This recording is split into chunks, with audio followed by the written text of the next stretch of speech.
Cuan, cuan, we be getting money. Oke guys, sebelum kita lanjut ke videonya, saya info bahwa grup STS akan open lagi STS rekomendasi dan diskusi di bulan September. Aktif dari tanggal 1 sampai tanggal 30 September tentunya ya. Nah ini grupnya udah ada guys, tentu aja teman-teman akan dapat bonus perkiraan Devin Sam di Ursa tahun 2027. Yang ini udah diupdate guys. Di sini kalau kita lihat udah ada sekitar 400-an saham yang udah kita update teman-teman. Nah bagi teman-teman yang pengen curi start ya, saham-saham yang kemungkinan bagi Devin besar di tahun depan, nah ini tabelnya wajib teman-teman punya buat dicicil mulai dari bulan depan kayak gitu. Guys ya, di grup STS itu ada dua macam rekom menu, yaitu rekom menu ODT PSJP dan swing teman-teman. Nah ini hari ini tanggal 18 Agustus ya kita bikin videonya. Kita dapat profit di Suri, Ahab, Koci, NSS tuh lihat teman-teman di sini. Ada IOTF, ada Kios, JAS, ISI ya, ISEA. Terus ada MTEK TP singkat. Nah ini adalah menu ODT PSJP dan yang di tabel ini yang di MTEK ini adalah menu swingnya. Jadi jangan sampai kelewat teman-teman. Bagi teman-teman yang pengen dapat rekom menu ODT PSJP dan swing, langsung masuk di STS Rekom. Catat guys, ada di situ atau lihat video di atas untuk detailnya. Kita lanjut ke videonya guys. Guys ya, hari ini IHSG merah dan penyebabnya kemungkinan besar adalah demo yang akan dilaksanakan besok teman-teman. Dan kita akan coba analisa ya teman-teman ya, gimana dampak demo tersebut ke market tentunya ya, kayak gitu ya. Besok nih guys. Hari ini IHSG-nya merah guys ya, kemungkinan alasan utamanya karena mau ada demo ini. Jadi sebagian investor atau trader itu pada istilahnya itu ngamanin modal dulu lah, kayak gitu ya. Udah profit kadang ngamanin modal dulu. Nah kita akan baca dulu intisari dari demonya, baru nanti kita analisa marketnya teman-teman. Nah demonya itu akan dilaksanakan di 2 titik ya. Yang pertama di gedung DPR di Senayan dan di Patung Kuda guys di Gambir. Nah di 2 titik ini teman-teman. Dan ada 4 kelompok yang terdaftar ya teman-teman. Di sini Aliansi Masyarakat Pati Bersatu, Aliansi Masyarakat Depok Bersatu, Gerakan Rakyat Menggugat atau GERAM, udah GERAM nih. Dan satu lagi Relawan Madula Pengawal Program Presiden Prabowo. Jadi ada 3 yang kontra dengan pemerintah dan 1 yang pro. Dan ini jarang ada guys, demo besar gitu ya. Biasanya kalau demo itu kan masyarakat ngeritik pemerintah satu kelompok aja kayak gitu. Nah ini ada beberapa kelompok teman-teman, dan malah satunya lagi itu malah ngebela guys. Jadi kayak, aduh gimana nih? Yang satu kelompok ngebela, yang kelompok lain, iya, jadi malah gontok-gontokan sendiri akhirnya kayak gitu teman-teman. Kayak gitu ya guys ya. Ya saya nggak tahu nih besok mau gimana gitu ya. Ini cukup aneh gitu ya. Dan kita lihat di sini kalau yang kontra pemerintah tuh banyak ya. Di sini tuntutannya itu perampasan aset, RUU perampasan aset tuh mau dituntut untuk disahkan. Ini udah lama banget ya nggak disahkan-sahkan sama DPR kayak gitu. Dan kalau AMD ini dia mendesak RUU perampasan aset ya, hukuman mati bagi koruptor. Nih kalau di Indonesia tuh mustahil guys. Kalau yang pertama mendesak pengesahan RUU perampasan aset ini mungkin aja. Cuman ini sebenarnya kalau menurutku tuh pedang bermata dua teman-teman ya. Oke guys, sekedar mengingatkan aja bagi teman-teman yang pengen dapat rekomendasi saham harian. Nah, dan swing tentunya selain BSJP, trading dan juga dapat swing juga. Nah, teman-teman bisa ngikutin STS rekomendasi di bulan September. Nah, September ini kita udah open guys. Jadi teman-teman kalau misalnya mau join langsung catat ya guys. Biaya masuk 100.000. Nah ini teman-teman akan kita langsung undang ke STS September. Nah ini ada 2 grup guys, diskusi dan grup rekomnya. Nah kita intip STS yang masih jalan, yaitu STS Agustus. Nah hari ini walaupun marketnya jelek, kita dapat profit di saham PART masih ya 5%-an. Tempo kita masih dapat profit guys 14%. Dan kalau sabar sampai akhir, Tempo ini arah guys. Kalau nggak percaya cek aja. Nah terus kita dapat dari Sen. Wah, dapat 4% lebih kayak gitu, teman-teman. Jadi ya bisa dibilang walaupun marketnya merah, kita masih bisa kok dapat profit di saham-saham gorengan. Kayak gitu, guys. Walaupun swingnya sih belum naik ya, karena memang marketnya itu lagi kurang bagus, dan memang kalau saham swing itu kan saham blue chip. Kalau marketnya jelek kan saham blue chipnya kan belum naik, malah justru turun kayak gitu. Jadi sabar masih untuk swingnya.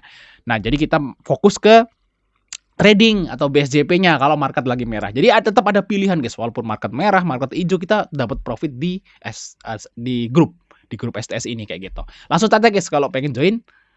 Hati-hati, kalau RUU perampasan aset itu bukan hanya bisa merampas para pejabat yang koruptor, tapi nantinya bisa merampas hak masyarakat juga teman-teman, atau merampas kekayaan masyarakat juga. Jadi ini kalau menurutku guys, ini bisa jadi pedang bermata dua nih bagi masyarakat. Dan nanti oknum-oknum bisa memanfaatkan undang-undang yang ini kalau disahkan gitu ya untuk merampas kekayaan masyarakat. Itu malah bahaya, guys. Makanya RUU perampasan aset itu pro kontra, teman-teman, kayak gitu. Nah, terus yang meminta hukuman mati ini kayaknya mustahil, teman-teman ya, nggak mungkin. Ya, di Indonesia itu nggak mungkin ada hukuman mati kayak gitu. Nah, terus mendesak penurunan harga kebutuhan pokok. Nah, kalau yang ini sih urusan sama MBG, yakin ya. Kenapa sih kebutuhan pokok itu berurusan sama MBG? Gini guys, MBG itu ngambilnya di hulu atau di petaninya atau di pengepul langsung. Nah, saat MBG itu ngambil ya barang-barangnya dari pengepul langsung, otomatis pengepulnya itu udah dikejual separuh lah, contoh misalnya seperti itu. Nah, jadi tinggal separuh yang turun ke pasar, turun ke pedagang kecil, turun ke teman-teman nih yang jadi konsumen. Otomatis supply-nya itu akan berkurang banyak dari atas. Nah, otomatis kalau supply-nya berkurang, demand-nya tetap kan, harganya pasti naik, teman-teman. Apalagi kalau demand-nya nambah, ya pasti naik. Jadi MBG itu menaikkan harga kebutuhan pokok, udah itu jelas, guys. Itu kalau ilmu ekonomi itu seperti itu, kalian mau terima atau nggak terima, itulah, guys ya, jawabannya atau itulah faktanya kayak gitu. Nah, di sini Geram dia di sini ya Geram bahwa tuntutan utama antara lain meminta evaluasi dan penghentian program MBG. Mustahil juga ini MBG itu mustahil dihentikan lah untuk saat ini, ya. Mau ada yang keracunan seberapa banyak kayak mau ada masalah apa tetap mustahil karena ini adalah program pemerintah yang udah masuk ke anggaran kayak gitu teman-teman. Dan tahun 2027 itu katanya tuh naik ya anggarannya, MBG-nya udah disahkan, jadi nggak mungkin nih guys kalau mau berhenti. Nah, kalau Koperasi Merah Putih saya nggak tahu ya, ini juga fungsinya apa saya nggak tahu, KDMP itu. Saya nggak tahu fungsinya karena kalau yang udah aktif itu kayak Alfamart, Indomart gitu guys. Ya bener ya, kita beli ke situ harus belanja, harus bayar kayak gitu. Nah, apa bedanya sama Alfamart, Indomart? Dan yang aneh, KDMP ini karyawannya dibayar pakai APBN, kan lucu. Itu guys. Ya, aneh ya. Oke, terus yang ini ada yang pro guys. Nah, ini pro ya. Nih, berbeda dengan kelompok lainnya karena datang ke Jakarta untuk menyuarakan dukungan. Jadi ini menyuarakan dukungan, teman-teman. Jadi ada 3 yang kontra, 1 yang pro. Oke ya. Nah, itulah apa namanya, agenda dari demo besok dan demo besok itu terjadi ya sepertinya teman-teman karena udah diagendain seperti ini. Nah, semoga aja besok itu nggak akan rusuh, guys. Oke, kita balik ke IHSG, teman-teman. Nah, kita lihat di sini, guys ya. Respon market hari ini saat demo itu udah diumumkan mau jadi kayak gitu, kelompoknya udah ditulis. Nah, ternyata teman-teman, yang terjadi hari ini adalah asingnya malah borong, guys. Lihat di sini. Asingnya masuk 1,3 triliun. Lihat dari sini teman-teman. Nah, terus kita lihat saham-saham yang dibeli asing hari ini. Dari Bank Mandiri, DSSA, ya BBCA, blue chip ya, MDKA, ICBP, ya ada BRMS, ada Adro, Pegas. Ini semuanya dibeli asing. Walaupun rata-rata sahamnya merah, guys. Ya. Ya, berarti artinya apa? Berarti artinya asing beli, tapi domestiknya itu jualan, teman-teman. Ya mungkin asing, saya nggak tahu ya, apakah orang asing itu nggak tahu bahwa Indonesia besok mau demo. Tapi kalau investor sih harusnya tetap baca ya, tetap baca situasi, kondisi ekonomi politik di sebuah negara yang dia mau investasikan kayak gitu. Jadi nggak mungkin ya kalau orang asing itu nggak tahu juga, nggak tahu kalau besok kita tuh mau demo gitu loh. Nggak mungkin nggak tahu kalau menurutku guys.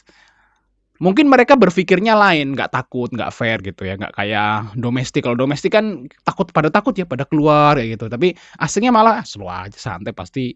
Mereka mungkin yakin bahwa demonya nggak akan rusuh mungkin atau nggak akan terjadi apa-apa kayak gitu. Jadi mereka malah borong guys asingnya, luar biasa ya. Di saat kita itu panik, mereka malah beli. Kayak gitu teman-teman. Nah ini yang dibeli ya, terus yang dijual nih. Saham-saham ini guys, merah juga guys teman-teman. Yang memang marketnya jelek hari ini. Yang dibeli asing pun dia merah teman-teman kayak gitu. Oke, nah jadi gimana teman-teman ya untuk market besok nih.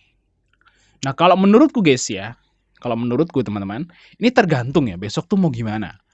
Kalau misalnya nih besok itu nggak terjadi kerusuhan yang parah gitu ya. Nggak sampai ada penjarahan lah, apalah yang aneh-aneh gitu, yang anarkis tuh saya yakin marketnya sih akan baik-baik aja, teman-teman. Karena kalau yang udah saya baca gitu ya, rata-rata saham blue chip yang bagi dividen besar itu rata-rata profitnya tuh lagi naik. Jadi rata-rata, perusahaan di Indonesia yang TBK itu, yang bagi dividen gede, yang blue chip itu rata-rata kinerjanya lagi bagus, guys. Jadi kalau misalnya besok tuh demonya damai-damai aja, harusnya nanti IHSG tetap akan naik, teman-teman. Dan saham-saham blue chip tersebut juga akan naik. Nah, gimana kalau sampai rusuh? Nah, kalau sampai rusuh, ini pasti akan berdampak pada market, guys. Kalau sampai rusuh, sampai berhari-hari, sampai anarkis, sampai apalah yang aneh kayak gitu ya. Nah, itu pasti akan turun marketnya, guys. Tapi ujungnya akan naik lagi. Jadi intinya bagi teman-teman semua nih, sebagai investor atau trader, itu siapin dana aja dulu. Nah, kalau rusuh, kalian serok bawah. Mungkin di beberapa hari ke depan atau minggu ke depan, nah itu ya setelah dia drop, nah dia pasti akan naik lagi, guys, karena kinerja perusahaan-perusahaan Indonesia itu lagi bagus. Kayak gitu. Dan rupiah juga masih oke harganya, teman-teman, kita lihat di sini. Nah, masih 17.723. Ini masih kuat loh rupiah, guys. Nah, besok ada demo, rupiah nggak melemah. Lemah-lemah dikit lah kayak gitu. Berarti sebagian besar investor global gitu ya, atau investor-investor besar itu menganggap demo besok tuh akan santai-santai aja, aman-aman aja kayak gitu. Makanya rupiahnya nggak melemah. Kalau misalnya besok itu akan rusuh ya, diperkirakan akan rusuh, otomatis rupiahnya akan melemah parah, guys. Saya yakin nih, orang pada kabur, melemah parah. Tapi nyatanya enggak, guys. Berarti besok demonya aman-aman aja, adem-adem aja ya kalau menurutku, guys. Jadi teman-teman gak usah terlalu panik besok, guys. Gak usah terlalu panik. Malah kalau misalnya dapat saham-saham yang murah, yang fundamental bagus, malah borong aja sih kalau menurutku, guys. Jadi ini kesempatan sih sebenarnya buat serok sebelum rally. Nah, ini saya ulangi lagi, ini kesempatan buat serok sebelum rally, guys. Siapa tahu nanti Bank Mandiri turun ke 3.800, 3.900, sudah serok aja, nggak masalah. Mau diboykot, serok aja, guys. Seriously. Mungkin saham-saham yang lain yang fundamental bagus gitu ya. Nah, itu kesempatan buat beli. Tapi kalau menurut saya, guys, besok akan aman demonya, guys. Ya, kita juga berharap demonya akan aman juga ya. Ya, demo-demo aspirasi tapi damai kayak gitu ya, nggak anarkis. Semoga aja, guys, ya untuk besok. Jadi tetap santai, slow kalem, teman-teman. Saya yakin banget IHSG akan rally, guys, nantinya, guys. Ya mungkin di bulan September atau Oktober harusnya IHSG akan naik lumayan tinggi, guys. Oke. Thanks sudah nonton, sampai ketemu di video berikutnya.